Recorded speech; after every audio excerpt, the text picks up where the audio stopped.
So this video is going to go over film and cinematic techniques. And so what these are basically any technique specific to this genre of film that filmmakers use to tell the story. So just like in short stories or in other types of texts, there might be things like metaphor or simile or personification.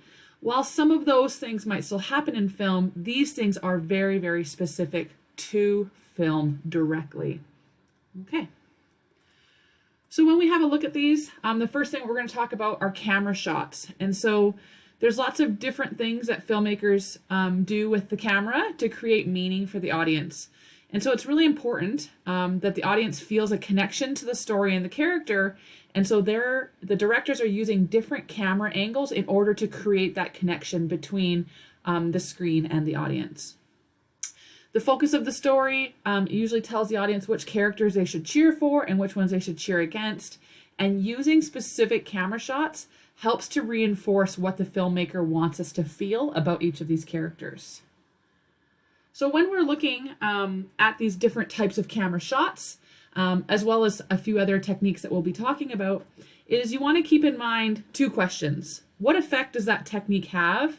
And why do we think the author or director chose that method or that camera angle or that music or that lighting for that scene? It's done on purpose. And so it's just something that we need to start thinking about to start thinking critically about film. So the first camera shot we're going to talk about is an establishing long shot. So we tend to see these really early in films. So it's a very long shot showing a lot of scenery in the distance usually, and it gives the viewer a perspective of setting. And again, like I said, you'll usually see this at the beginning of a film, because again, films are much longer, characters can move from location to location. So they'll often use an establishing shot to show us a change in location. This is a pretty iconic photo. This happens at the front end of a lot of films. And so, for example, hopefully we all know this is the Golden Gate Bridge. And so that tells us the setting is in San Francisco. It doesn't always have to be a city type location. It could be the woods or an area geographically like a mountain. But it's just giving us an idea of, okay, this is where this story is going to be starting at least and potentially happening. The next shot is a long shot. And so this is where the background takes up most of the space and it gives us a real sense of space. And so this usually gives the viewer another, again, same as an establishing shot, an idea of perspective. Usually happens again at the beginning of films. We usually have these longer shots, these establishing shots. And it's sometimes used just to show the relationship between characters and their environment. So looking at this picture, I can see, yeah, we're on a beach somewhere, but I can also tell what time of year it is based on what the clothing is that these people are wearing. So it's giving me an idea of place and time of year. Okay. The next shot is a medium shot. This is where the object or the person, so it's not always a person, it can be objects, is framed from the waist up. These are what we usually see when we see dialogue. So characters talking to one another back and forth. You'll see a lot of medium shots in a lot of things like sitcoms or TV shows that we like to stream where there's lots of conversation. You're going to see a lot of medium shots. This allows us to see body language a little bit clearer. And so we know how characters are feeling, and also gives us a glimpse of the face in terms of facial expressions. So it's just making us connected to the speakers and what's going on with them. So in this picture here, we can definitely see the character's face, as well as we can see what she's doing. So we have a pretty good idea of what's happening in this scene. Next one is a close-up. So this is usually just of a head or a significant object, okay? This allows, the actor to establish strong emotional connection with the audience because we can see exactly what's going on here. I can see sweat, I can see fear in the eyes, I can see maybe determination in the mouth, I can see a vein popping in the neck, which I wouldn't necessarily be able to see with a medium shot. So it's just allowing the audience to connect a little bit more deeply with the character so that we can feel what they are possibly feeling. And by creating that connection, if this character is feeling terror or fear, that starts to make us feel the same way as the audience. Okay. Next one is an extreme close-up. So this is usually just shows the eyes when we're talking about a person or a specific object. And usually it might zoom into this, might come in really, really close and show the eyes or the object. And so this is really going to get us tap into emotion. So sometimes this is where it's going to show us, hey, their facial expressions and all these things are saying one thing, but when we zoom in, we're seeing, oh, this is actually how the character feels.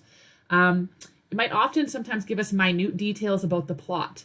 So in a mystery or thriller type film, it might zoom in on something, an extreme close-up that becomes really important later on in the story, or like a detective story, that all the pieces kind of start falling together. So we really want to be paying attention when we see things like extreme close-ups.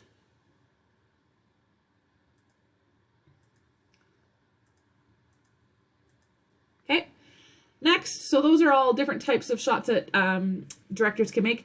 Also, the camera can move up and down and side to side. So we're going to talk about a few of those shots here. So one of them is a high angle shot. So this means that the characters or whatever's being filmed is below the camera. So the camera is up here, the characters are down here, it's a high angle shot.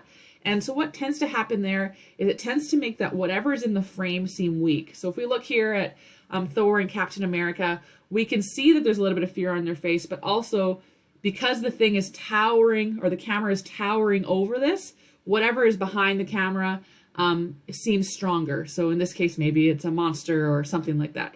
So just knowing that a high angle shot makes that whatever's in that frame makes it seem a little bit weak or small or insignificant. And so that's being done on purpose. Okay. The next is a low angle shot.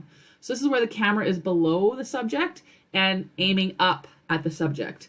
And so this gives that whatever's in the shot more power. So it creates a feeling of the object or the character being more powerful or imposing or in control than anything else. And I always like to think of the parent-child relationship. If a parent's standing and a child's standing, you know, the parent towers over the child. So the parent has more power. The child looking up at the parent has less power. And so it's the same idea with a camera angle. This is just a really quick overview of a lot of the things we just talked about. So establishing long shot, long shot. We didn't talk about a medium shot or a medium long shot, but these are just showing you that how things change and give us a different perspective. Obviously, these top two are showing us, setting. These next two are starting to show us the relationship between horse and man. These next two are giving us an idea of how these animals and people are feeling. And this extreme close-up is giving us a hint or a clue into what might be happening. Okay, so those are camera angles and shots that we're going to talk about. And then a few other techniques are also included. So something that you might see is color. So you might see a specific color being used over and over, or you might see, like in this scenario, it's a black and white film called Schindler's List, and the only thing that's in color is this girl in the red coat. And so that has a very significant meaning. That is being done on purpose. And so we always need to ask ourselves, why is this being done? So pay attention to things that, specifically colors that stand out against everything else, and ask yourself, why is that color popping out at me while I'm watching this film? Another thing that directors do is lighting. So what's lighting is being used to create mood, suspense, time. So for example, if you've ever seen The Great Gatsby, there's lots of amazing lighting done in this, dark, dim, shadows. Okay, so it's not just about different, it can be about different colors of lighting. So in this one, there's probably some green filters on the camera to really make an impact. But, we tend to see darker, moodier scenes in darker, moodier lighting. And so that is done on purpose. Happy, fun, happy-go-lucky scenes are brighter and tend to have more light. So again, that's all done on purpose. So those are things that we want to be paying attention to. The next thing I want to talk about is music. So what music or songs are being used and why are they being used? What effect does that have on a film? So if we look at the film Into the Wild, if you've ever seen that, it has a really great soundtrack. So this is a situation where, the movie creators have picked specific songs that they think really reflect the characters and what's happening in the film at that time. And it just lines up really well and creates a lot of continuity for the film. Or sometimes films are based on music. So something like Across the Universe, that's a film based all on Beatles songs, and they created a story around that.